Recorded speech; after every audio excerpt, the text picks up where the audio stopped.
Hello, Boozeketeers.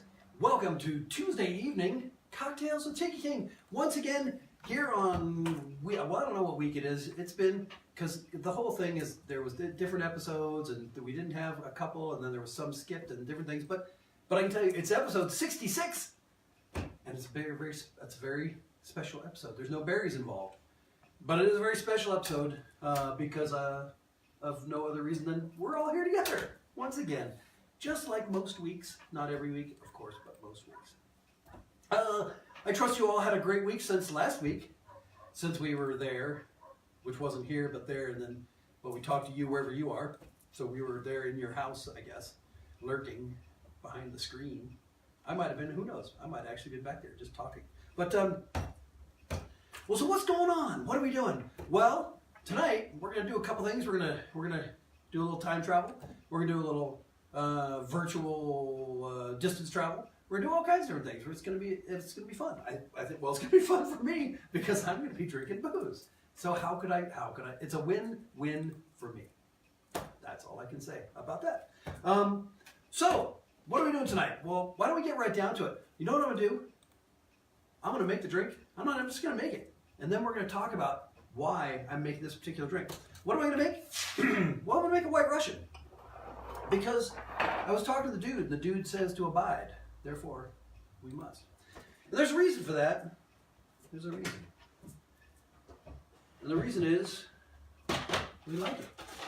But there's another reason too, is because, you're going to find out. Like I said, so those of you in the know that a White Russian, pretty simple recipe. It's one of those ones that's 3 ingredients, each one is 1 part.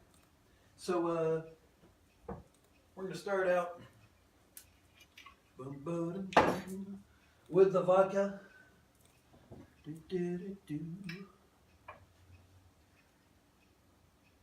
So we go 1 part of vodka. And I'm making 2 because, well, I didn't want to tell you, but I'm drinking for 2 these days. Just because I like to. So 1 part vodka. 1 part now, we'll talk about this later, but 1 part coffee liqueur. A lot of people use Kahlua because that's the most well-known, but there's all kinds of different coffee liqueurs out there. You can even make your own, which we did, actually. Back so many episodes ago, I talked about improvising the White Russian for those times when you must abide, but you have no way to do so. So you have to figure it out. You have to make do, and we did. And yes, you can use Kahlua. You can use any coffee liqueur, pretty much. You can make your own. You can go nutty, which is what we expect, no less. If I do this carefully, I don't think I have a bar spoon. I bet I have something over. I want to pour it over a skull and crossbones. How about that? We'll pour it all over the bar. How about that? Yeah, kind of. But traditionally, if I remember my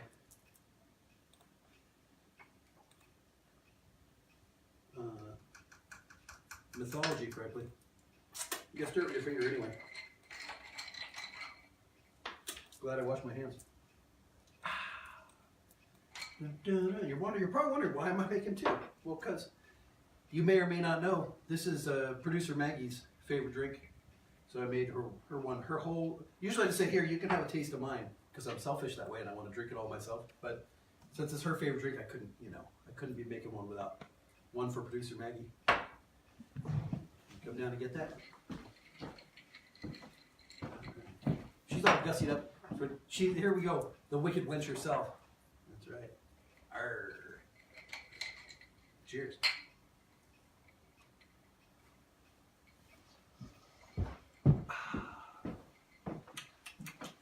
That's tasty. I like that. So, as I said before, you're probably wondering, so why are we revisiting this? Well, there's a couple reasons. One, the first time we didn't actually make a by-the-book White Russian. We used, like I said, we were improvising. We were doing survival school of White Russians. And we made our own coffee liqueur out of just coffee and rum and sugar, which is basically what like Kahlua is. But this time we made it with the proper stuff. But here's the thing. Here's the thing. So sometimes you might find yourself in a situation or in the company of somebody who cannot have grain alcohol, and what do you do? Because with Kahlua is made from rum, which is made from sugar cane, which isn't really a grain, but it's kind of lumped in there for some reason. Those grain spirits, but anyway, so but vodka is usually made from grain. But in this particular instance, we use this vodka here, which is made from potatoes. I don't know if I should show the label, but we're using a potato vodka. No grain. We're using, this is a Patron XO Cafe, which is a coffee liqueur made from tequila, which is made from agave. No grain there either. Actually, you know what? I just realized there is, I have cream. Technically could be made from grain, because what is a cow eat? But maybe it's grass-fed cream. I don't know. If you're a stickler about that, maybe you can figure that out. But so you're saying vodka's vodka, it's vodka, but it's not, because here's the thing. Like I said, most vodka made from grain. A lot of alcohols, whiskey, you know, a lot of them are made from grains. Bourbon, you know, all those things. They mash up corn or rye or even rice and wheat and all kinds of things, and they ferment them until the starches get eaten by the yeast. The starches convert to sugar, which are eaten by the yeast, which crap out alcohol and eventually die in their own filth. And then we drink that, but we distill it first, which makes it clean. So, potato vodka. You mash up potatoes, you let them sit for a while, starches convert to sugars, sugars are eaten by yeast, produce alcohol, you distill it. Do you know what distilling is? Do you know? Some people don't know. They say, well, you put it through the pot still. Well, so what distilling is just in case, I know a lot of you people already know, but some of you may not, I don't know. But I'll give you a quick primer on distillation. Distillation is where you take a liquid containing alcohol, you heat it up. Alcohol boils faster than water, so the alcohol will turn to steam first. It goes out through comes out round and round like music and comes out here. You could probably distill through a tuba if you had to, but so basically you're turning the alcohol into steam, which goes through coils, condenses back into alcohol from the steam, drips into a thing, and that's your alcohol. You get the alcohol out of the stuff. So in this case, it was done with potatoes, and I think it's good. What do you think? Producer Maggie, do we get the thumbs up? Do we get the nod of approval? Are you on the phone? I can't see from here. Oh, you're a thumbs up. Okay. I couldn't tell if you were like, shh, I'm busy. I'm talking to somebody. I'm making deals here. So, potato vodka. Yeah, so that's what that is. Then we also have this, which I haven't tried this yet, but this is grape vodka, which is distilled 5 times, and it's, I haven't tried it. I've been told that serious vodka drinkers can tell you what the vodka is made from. I'm not a serious a serious drinker, but I haven't gotten into vodka the way I've gotten into other things like rum, which I can usually tell you was made from sugar cane, because it is. That's just how it is. I've been known to sometimes pinpoint a good scotch and tell you, because people hand me flasks all the time, and sometimes I can say, Macallan 12, Not always. They fool me sometimes. But I've been told that since this is grape vodka, that probably someone who's a serious vodka drinker would say, grape vodka, potato vodka. I have heard onion vodka. You can tell it's onion vodka. I've never tried it. I don't know. But who knows? Vodka is one of those things. You can make vodka from so many different things. You can make it out of all kinds of different stuff. Basically, the way you make vodka, same thing. You mash up the stuff, you let it ferment, starches turn to sugar, sugar gets eaten by yeast. Oh, that's right. Oh, I omitted a step there. You mash up the junk, and then you put yeast in it. So, yeast eats the sugar, produces alcohol. Alcohol's fermented out. But so one thing that I was wondering about, because I've had grappa, which is also made from grapes, right? So I'm wondering. So you take grapes, right, and you mash them up and let them ferment. Isn't that wine? Okay, well you go a step further and distill the stuff, and then you get vodka or grappa. But it turns out, so here's the thing. Vodka is usually somehow put through a treatment of charcoal. And that's, I guess, the biggest thing is that the charcoal is not just filtered, it's not just distilled multiple times. The charcoal actually will neutralize it much further and take out the color and the taste and all. So you're left with a much cleaner, with some, well, you know, people say, oh, vodka, odorless and tasteless. No, I don't think so. Vodka tastes like vodka. So volutka treated with charcoal, you get a more neutral taste. Grappa on the other, so grappa apparently is actually a brandy, and it tops out. It's like about 190 proof, which is basically grape white lightning. And if you've never tried it, if you've never tried full strength grappa, I will tell you, because I have, which I may have told you before, but it took out that part of my memory, so I'm forced to repeat it, like a Sisyphus rolling a handle of vodka up a hill. So grappa and vodka, not the same thing, but I did once have some homemade grappa, and I'll tell you, I remember they poured me a little tumbler full of it, and I thought, you know, I've drank stuff before, and it was good. And we're come back for, you've noticed that we still have ingredients. Okay, so I was handed this tumbler of grappa, and I thought, you know, why not? I'll drink that. I've drank stuff before. And so I knocked it back. I found it to be, you know, like if you ever, we used to drink 151. So it was not unlike, initially, in the first few microseconds, it was not unlike 151. You know, burned a bit. I thought, boy, wow, okay. And then that was like the first tenth of a second. And then there was I heard a noise. This is the second, like 0.2 of a second. I heard a noise, and it was this high-pitched whine that got louder and louder. And then there was a lot of bright light, and then laughter. And it turned out the laughter were the people. The laughter was coming from the people who had given me the grappa, because I was standing when I took the shot, but then I found that I was actually then, at that point, sitting down, and people were laughing because I had been sitting there with a blank stare for some period of time. So grappa, give it a try, but be near a comfy chair is my only thing. Or just have a little bit, because that way you can do it on the beach and stay back from the water, you won't drown. Not then. You might later, but not at that particular point. I don't see. That's pretty good. I think the dude would be would abide. Yeah. So there you go. So there's the thing. You can make. I believe that would be a gluten-free White Russian, right there, made from non-grains.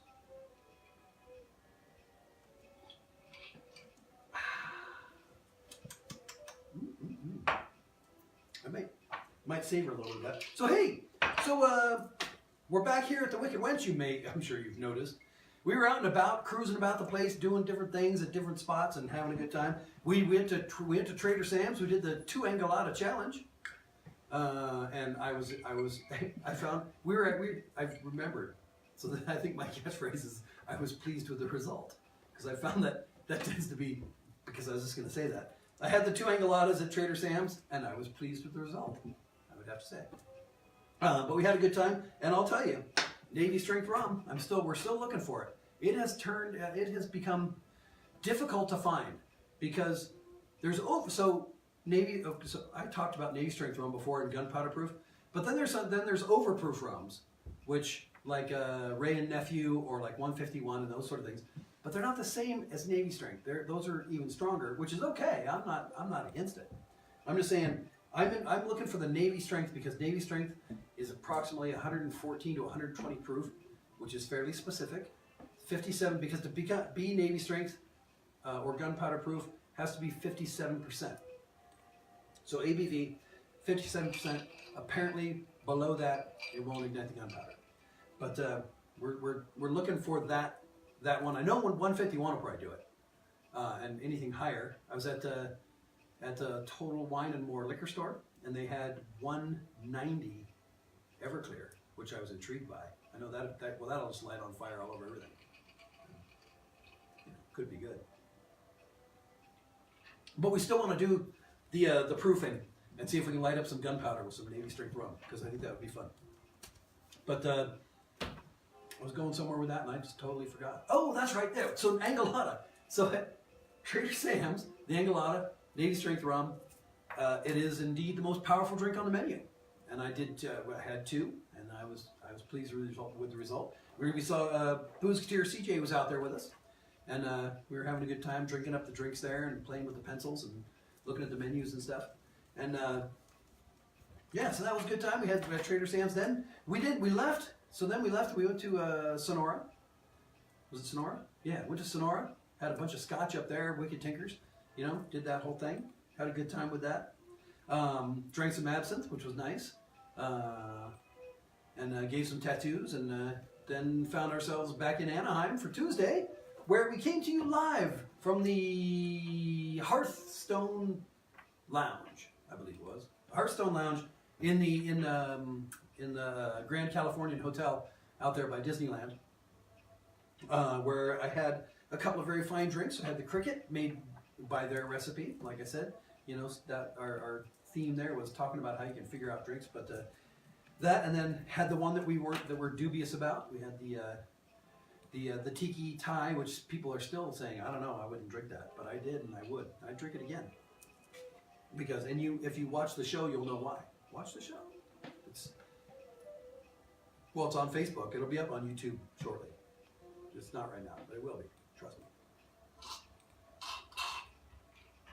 Oh, and apparently I ended that episode abruptly. So, Boozeketeer, CJ is like, he's getting all kinds of shout outs at this one. Boozeketeer CJ said, what happened? And I said, what do you mean? He goes, you were like, I was watching the show and then you were gone. And I said, what are you talking about? He said, yeah, it was all going along fine, and then it just then you were gone. And I said, were you getting more booze? And he said, well, yeah, I mean, I went and made some drinks and stuff. And I said, yeah, well, there you go. You should like lay out like 7 drinks before the show starts. This is Boozeketeer pro tip. Boozeketeer life hack. Get completely smashed before the show begins, and then lay out 7 drinks, and then once you get up. As long as you brought one of those trucker things that allows you to, you know what I mean. You know what I'm saying. But yeah, so there we go. That's good stuff. That's good stuff. You know, the White Russian is always good stuff, regardless. It's one of those drinks that you can have morning, because it's coffee, right? Coffee liqueur. You can have that for breakfast. You can have it as an aperitif, because after dinner coffee. You can have it at lunchtime if your boss doesn't know. So some of our Boozeketeers can have it at lunch, even if their boss does know, because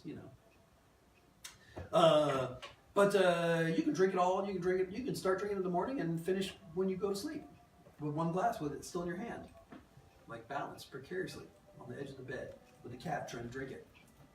And it's a smart cat. But that's enough of my nonsense. But here's some more of my nonsense. Just realized I'm like, this is not gonna. Oh, there we go. Look at that. That's why it pays to have a producer. Get you the stuff that you need. So there you go. White Russians, not improvised, but not the exact straight from the book's recipe. But nonetheless, I have to say that it makes it an acceptable product. Cheers. I'm out, but I'm going to go on to something else, so I think we're okay.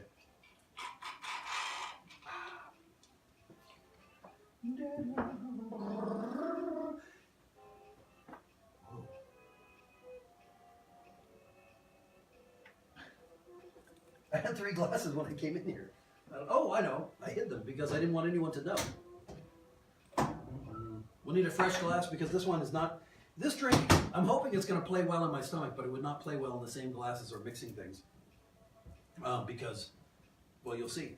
But, so now that I've talked to you guys about stuff and we've made some drinks, and hopefully you guys are boozing it up at home, let's show of hands for who's boozing it up right now. Yeah, it's 1, 2, that's all I can see. I can't see you guys though. Throw us a like if you're boozing it up at home. Okay. So our next drink comes to us. Oh wait, I gotta change hats. Ah! There's things falling. There's a dead parrot down there. I should put him on. I can put him on my shoulder for this. Kind of. It's not really a pirate drink. We're Caribbean. Really, it is from the Caribbean though. That's not a pirate drink though. No, but you're gonna drink it anyway. You goddamn blush. Oh. So we're going to the Caribbean. Arr. That's right. We're going to be drinking rum now. So our next drink, I told you we're doing 2. Just because I couldn't decide. So I decided to go with both. Because if you can't decide between 2 drinks, I'd say that's God talking to you, saying have them both. I'm just saying. I'm not blaspheming particularly. Just word of advice. Don't go to hell. Have them both. So our second drink comes to us by way of Barbados, where they make a wonderful thing. They make a wonderful thing down there in Barbados called falernum. And we've talked about falernum before. I know what you people are saying. You're saying, Tiki King, we've talked about falernum before. And I said, yeah, no, we've talked about it. But did we really talk about it? Because I think it's time you and I had to talk about this. I mean, drunk to drunk. So this is the falernum that I've been using in all of our drinks previously, and it is a fine product. This is good stuff. This is Fee Brothers. You can get this at the Boozeketeer. Ivy down there will help you out. You go down to her, you say, Tiki King sent me, I need some falernum. And if you're out here where we can't get the other kind, this is the best thing you can get. So this is the Fee Brothers. They also make a bunch of other syrups. Like I said, go down and talk to Ivy. She will set you up down to Boozeketeer, and we'll put the address up there on the screen. But that's the non-alcoholic version. Mm-hmm. That's right. Now we get to the meat of it. So tonight's second drink, comes to you by way of John D. Taylor's Velvet Falernum Liqueur. That's right, folks. The falernum liqueur that has booze in it. That's the original recipe. And then what else does it have in it? Well, it has rum. But it doesn't just have rum. It has more rum. I know. I'm happy about that too. What else? And it has limes. Hey, look, I just happen to have a bowl of limes. How convenient is that? That's so weird. It's almost as if I was going to make this drink. And bitters, like my heart. Angostura bitters, ladies and gentlemen. I'm going to move these around so that you don't know which one has them. There we go. So, what are we making? I know, you're wondering, you're looking, you're thinking, you're going, well, I see rum and lime and falernum and bitters. Well, you must be making a corn and oil. And you'd be right. That's what I'm making. I'm making a corn and oil. And what is a corn and oil? Well, a corn and oil is a drink. That's good. Trust me. But the reason I'm making it is because it's right here on the back of John D. Taylor's Velvet Falernum Clemduler. It's on the back of the bottle of stuff. And stuff on the back of stuff sometimes is good. So I figured, let's give it a try, shall we? So what is in the corn and oil? Well, a lot of history that nobody knows about, apparently. I'm going to get rid of this cream before I attract cats. We've had that happen before.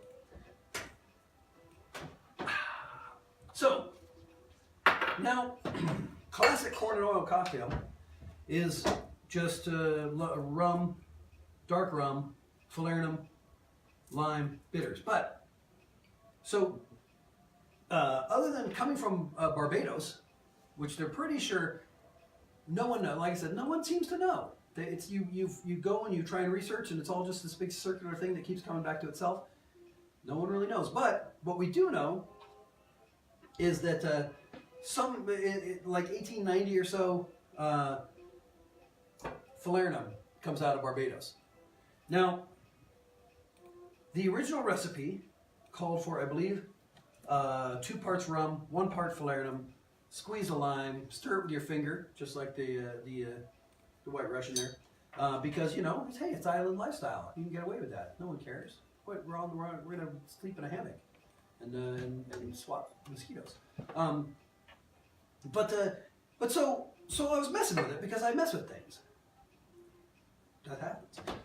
And I found that corn and oil. The only thing that people seem to think, and this is fairly consistent, is that the reason it's called a corn and oil has to do with the oil. The corn, who knows? Other than corn can be used, once again, back to grain, to make ethanol, which is alcohol. So alcohol and oil, because you got the falernum, which is the corn, you got the dark rum, which is the oil, and happy days. So, but like I said, so I thought, could I mess with it? Could we do something different? And so yeah, the original recipe called for a whole bunch of falernum, and that makes it really, really sweet. And you can do that, and I have, and it's okay, but it's really sweet. So what I'm going to do is I'm going to complicate it a little bit, not a whole lot, a little bit. We got a shaker half filled with ice. We're going to put the falernum in there. We're putting in a 1/2 ounce of falernum.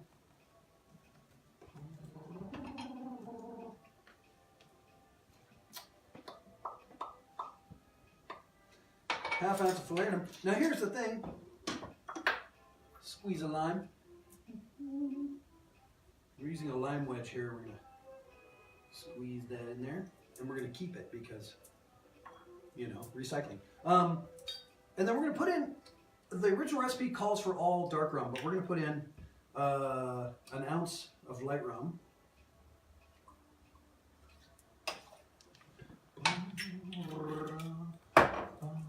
Two drops of Angostura bitters. We're going to give that a shake.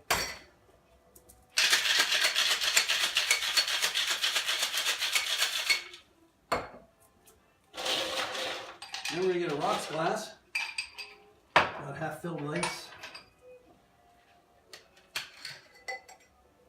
We're going to strain this mixture into there.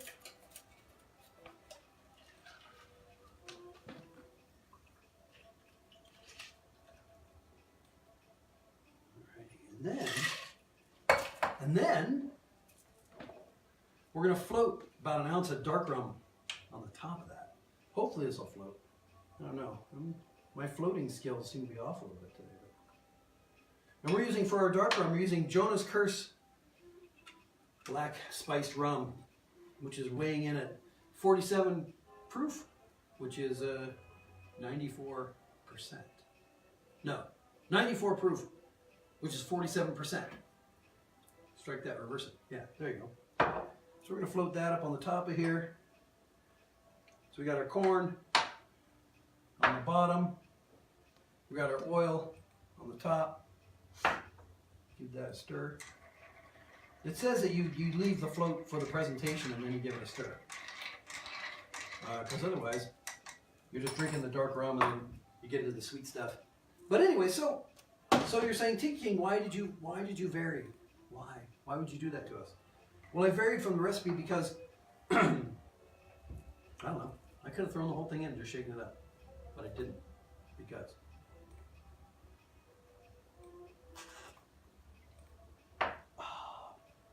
And that is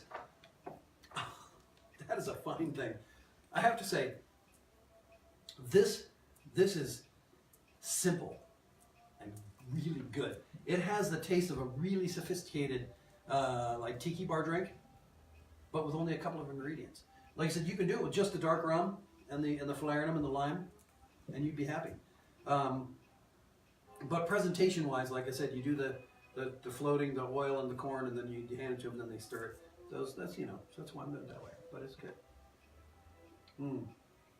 And So what makes it so sophisticated is that that's one of the things is that falernum. The reason now, if you look up tiki drinks, like in all sorts of different places, wait, we interrupt this broadcast to tell you to go to my website because I'll probably forget. Go to the websites, by the way. Share the program. Is anyone sharing it? Did they share the program? They should have. Share the program, people. It's not too late. It's not too late. They can watch it from the beginning. Go to the website, go to do the stuff and the things and throw in a tip and all that stuff. Anyways, so falernum. Falernum, it's got this, like I said, this one has booze in it, but what falernum is it's basically it's got sugar in it, simple syrup, it's got all kinds of spicy flavors, it's got almond, it's got cloves, it's got cinnamon and allspice and lime, and this is tiki drink in a bottle. Tell you, this stuff right here is the essence. Between this and, or if you have this, orgeat, rum, and a lime, you can like live for as long as you have limes and ice, I guess. But this right here adds so much just nuance and complication and sophistication in a very small package, and it's good stuff. I'm gonna tell you, this is a good thing.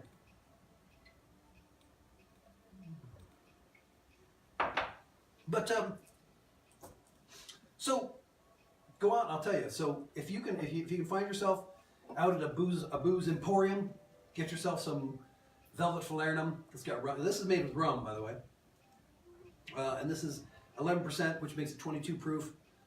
So you know, it's throwing a little extra kick in there, but good stuff. This is becoming pretty much indispensable in the tiki bar circuit.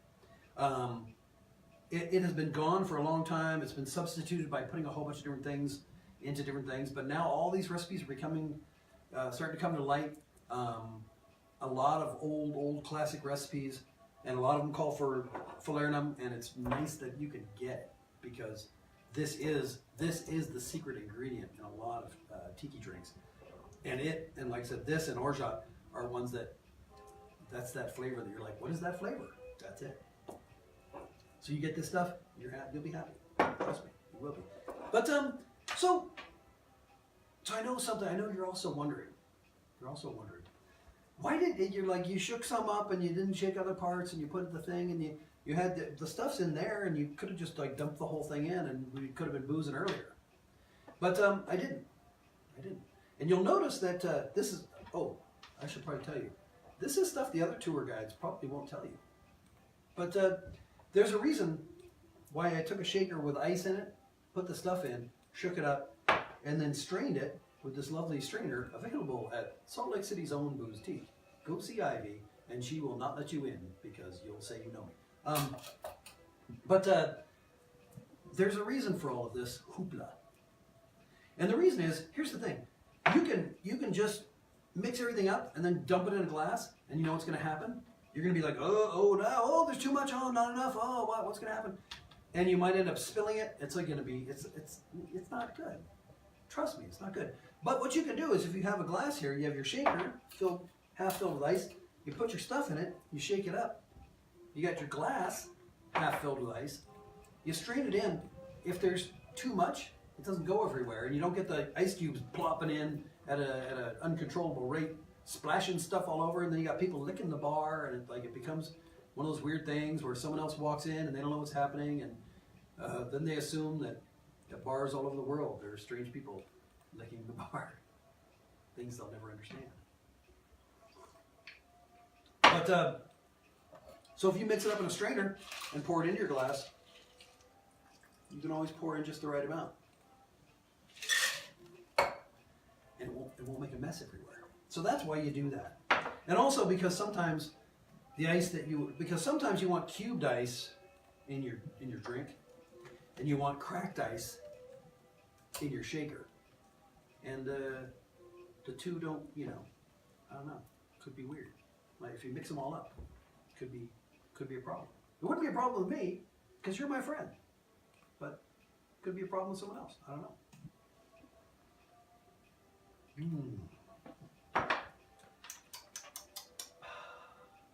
That's delicious.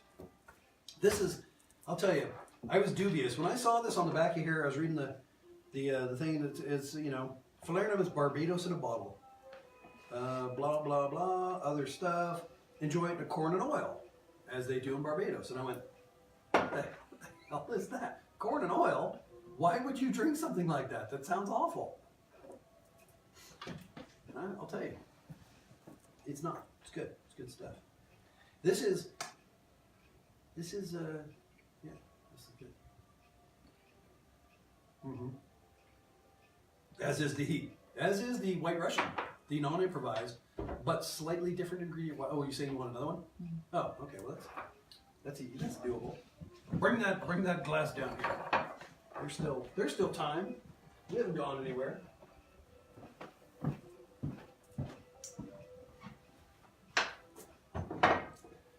Producer Maggie, everybody. There's some more ice in there. Yeah. Should we do it with the grape vodka and see what happens? No. No? Okay. Just go on. I can't wait for that. Can't wait for you to open another bottle, for God's sake. Who do you think you're dealing with? You were going to grab the... Do you see that? It's already reaching for it. Does it have the vodka in it? I'm drinking. I'm ready.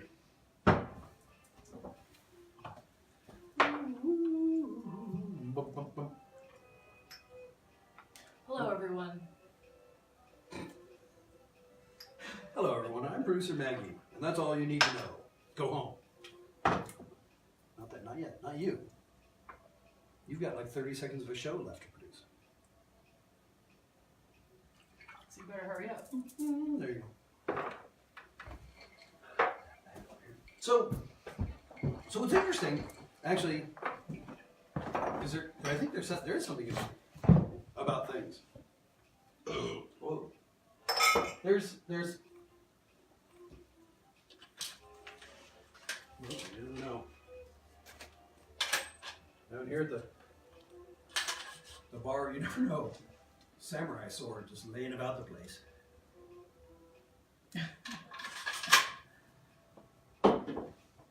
There's plenty of, there's flintlocks and stuff, but we must have had Xiao Fan or something came down here and had some drink.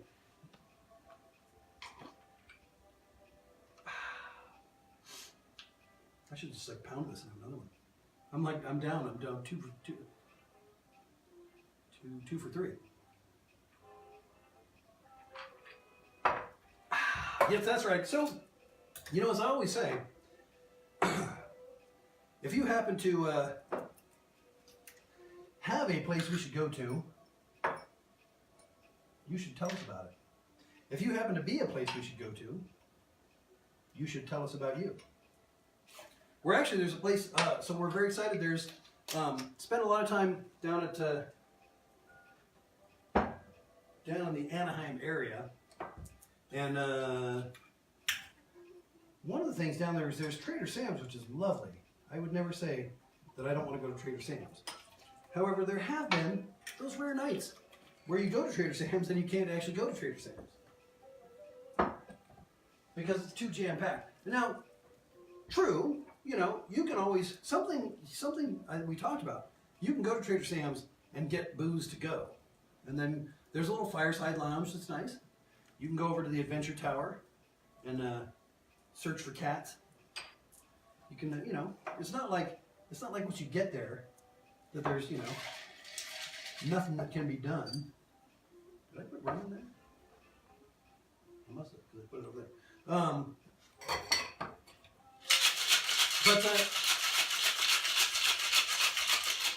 But I've been lamenting that there was not a proper tiki bar down there, other than Trader, aside from Trader Sam's. And it turns out there is. There is a new place, Bamboo Ben, and just finished a build there. It's decorated by Ken Ruzick and Doug Horn and Big Toe Tom Laura. They have all done this fantastic job of presenting what appears to be, I haven't been there yet, that's the thing, but I'm going to be going down there very shortly. They've built what looks to be a fantastic tiki bar down there in Anaheim. So that's pretty exciting because I find myself in Anaheim quite a bit. If there was a place that could be kind of the home bar there. I'd be pretty excited about that. Oh, I stirred it too soon. Look at that. I can turn it. Maybe get it. Think. Corn, oil.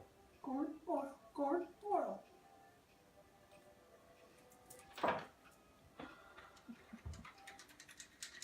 was going to talk about something. Now I've forgotten entirely. But I guess maybe that's a good show. If I can't remember what we're doing, then hopefully none of you can either. And that way we're all in the same place together, and that's what this show is all about. Is all of us being somewhere else at the same time here on your screen. So, you know, all I can say is, wherever you are, whatever you're doing, I hope you're having a good time. I hope you're boozing it up with me. Because that's the thing. You know why I do this? Do you know, did I tell you? Do you know that every week, I was going to say, it's not like I get drunk every week, but that'd be a lie. But, no, you know why I do this every week? Because of you, because I'm with you guys. And that's what makes this all so much fun. Is that I can come here every Tuesday night, and it's like no matter where I am, I'm with all my friends. But the beauty of it is that you can't actually throw things at me. So, and I don't have to listen to your insults. So it's a win-win for me. That's right. That's right. I was saying something which had to do with, if you know of a bar we should come to, let us know so we can come to it. If you happen to have a bar we should come to, let us know so we can come to it. If you happen to just have a manky old bottle of booze at your house, well, let us know what it is and we might come and drink it for you. Who knows? You could say, hey, I happen to have a mini fridge full of Pabst, and you might like be typing that and you'll hear me knocking on the door already. You never know. It's the kind of things that happen. But yeah, if you know of or are a place that we should do the show from, let us know. Because hey, the Lava Lounge out there in Sacramento, we dropped in on them and had a wonderful time. Well, at least we had a wonderful time. They probably didn't. They probably woke up in the morning and were like, what the hell happened? We got like 30 pounds of taco meat. That's all I'm going to say. But if you have a place, let us know. That's all we're asking. Give us a shout. If you know of a drink we should be making, let us know that too. Sometimes they're fantastic. Sometimes like that one that the guy told us about. Some dude, I don't know, New Zealand or something. Some hobbit. I don't know what that's about. It's like a giant. He was like a stone giant wearing a hobbit's vest. And he told us about some drink, and we liked it, apparently. And then some other guy who was a pirate told us we should drink egg whites mixed with olives, and it was terrible. But he kind of redeemed himself, I think, with one of them. Maybe not. No, but I don't.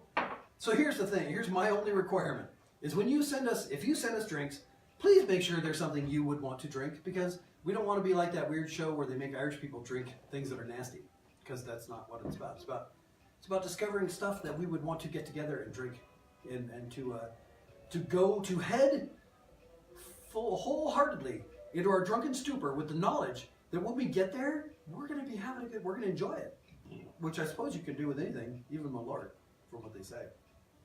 I don't know, maybe. But yeah. So if you send in, I didn't even do the board, did I? No. Tonight's drink goes on the board. We're going to figure that out at some point. Nobody can see it, but we'll figure it out. This is the Corn and Oil. I'd have to say I'm gonna rate it and give it a 3.2 on a scale. But yeah, so send us your drink recipes. Send us your favorite drink. I'm actually working on, not right now. I'm just drinking, but in the morning. No, I'll probably drink it in the morning. During some point, I'm going to be on the computer typing up some HTML and making a list of drinks we've already made. So you can, if you go, hey, I know, we should make this, the whatever, you can look and see if we've already made it. Which, you can still submit it, but you won't get a gold star. You won't, not the, because we have those old, you lick the gold star and you put it on. If you submit a drink and we use it, you get one of those next to your name on the immortal board of Boozeketeers, which I have yet to make. But it could happen.